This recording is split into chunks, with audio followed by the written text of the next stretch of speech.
the theme of my discussion here is going to be about disrupted, because that's really the state of the economy.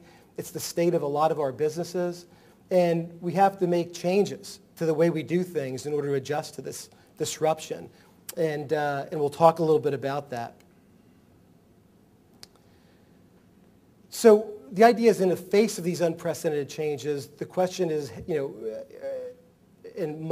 what I'm putting forth here is to use social media and the new web technologies to dominate your market.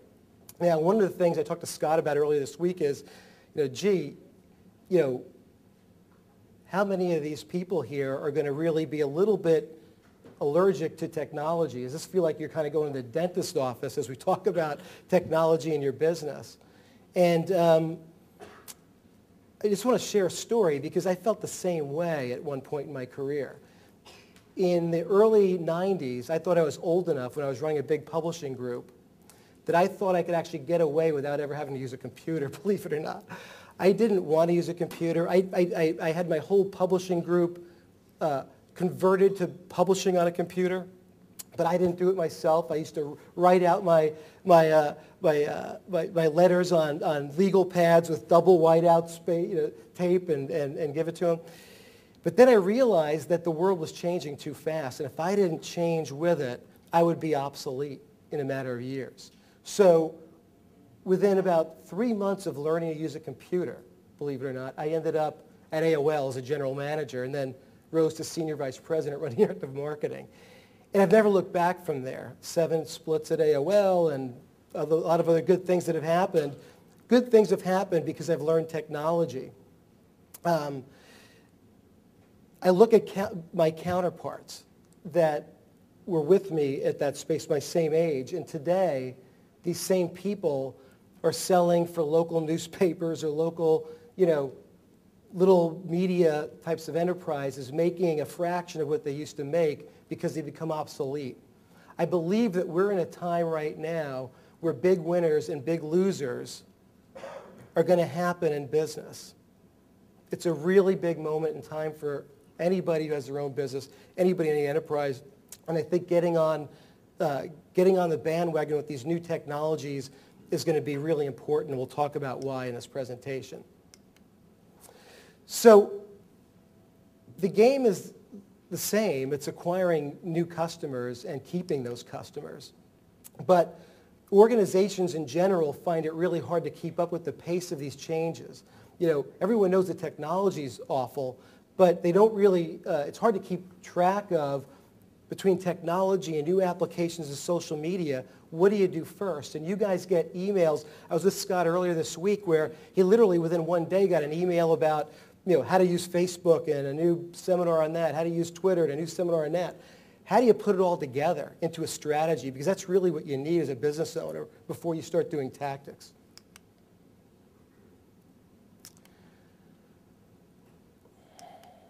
So in a summary of kind of where this all goes, the opportunity here is to go from renting eyeballs, because right now in most media paradigms you buy advertising, you rent the eyeballs, and then those eyeballs either come and buy or they don't come and buy and they're gone. Some people have moved to the opportunity to build a list while they do that. They capture people's names in some way, but not very dynamic, not much of a relationship with people, except maybe you send out a promotion once in a while.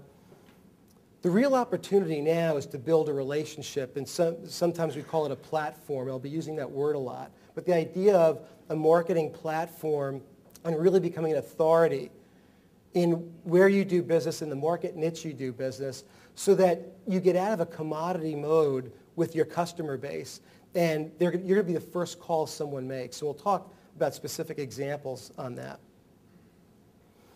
So what's this new game about? Well, search marketing, we all know that Google and Bing and Yahoo search have been around for a while and really started to change, started to be the beginning of this change. But what you may not know is that Facebook and YouTube are also the second and third largest search engines that people use when they have a problem, they want to look up solutions. You also may not realize that 33% of searches done in the search engines today are for local. They have some kind of a local parameter around it. And on mobile, 27%. As smartphones and other things proliferate, this is going to be a really important vehicle for you. Today, it's much bigger in terms of reach than Yellow Pages and newspapers put together. Social sites, I don't have to say anything more. They definitely look at porn as the #1 activity. I won't comment anymore on that one. But YouTube is the second largest search engine after Google, as I mentioned earlier. And if you look at this graph, this is sort of a relative idea of number of searches and where things are going. That yellow or mustard line going way up, that's Facebook. Facebook is growing exponentially of people doing searches. So you've got to know how to play that game in Facebook. It's no longer about SEO optimization for just search engines. You've got to optimize for the whole social web. And if you're not, you're going to miss a big part of the opportunity. And really what this is called the social graph. I don't know if anybody if you've heard that term before. But the idea of the social graph is that people are interconnected and sharing information in different communities, and they become a trust and a bond, and the opportunity for you is to become part of that social graph for your local market in your local niche. And we'll show you techniques and ways you could do that. So the exciting part in my mind about this Web 2.0 is consumers are gaining more and more control over what they view and what they see. On television, everybody knows about TiVo. I don't know if anybody watches commercials anymore. But on the web as well, people are having more control over what they view and see. But the good news about this whole thing for you guys as business owners and marketers of your business is that you have a lot more control as well. You no longer have to go through a middleman to buy advertising. In fact, you don't even have to pay for it. To do a page on Facebook costs nothing. You could do as many as you want, tied to as many keywords or key phrases as you want. You could, Squid-Do is free. Twitter is free. So if you think about this strategically, it could dramatically change the economics of your business. So there's kind of 3 questions or thoughts that you have to have as we go through this presentation. We hope to answer some of them. One is, do you really understand these significant changes that are happening in technology and the internet and these new applications and the opportunity they bring you in a strategic way? Because it's important for you as business owners to do that so you know how to take advantage of them. And as Scott and I were talking earlier, while you may delegate execution of a lot of this stuff to other people, you can't abdicate understanding this stuff, because the problem is you're going to get ripped off.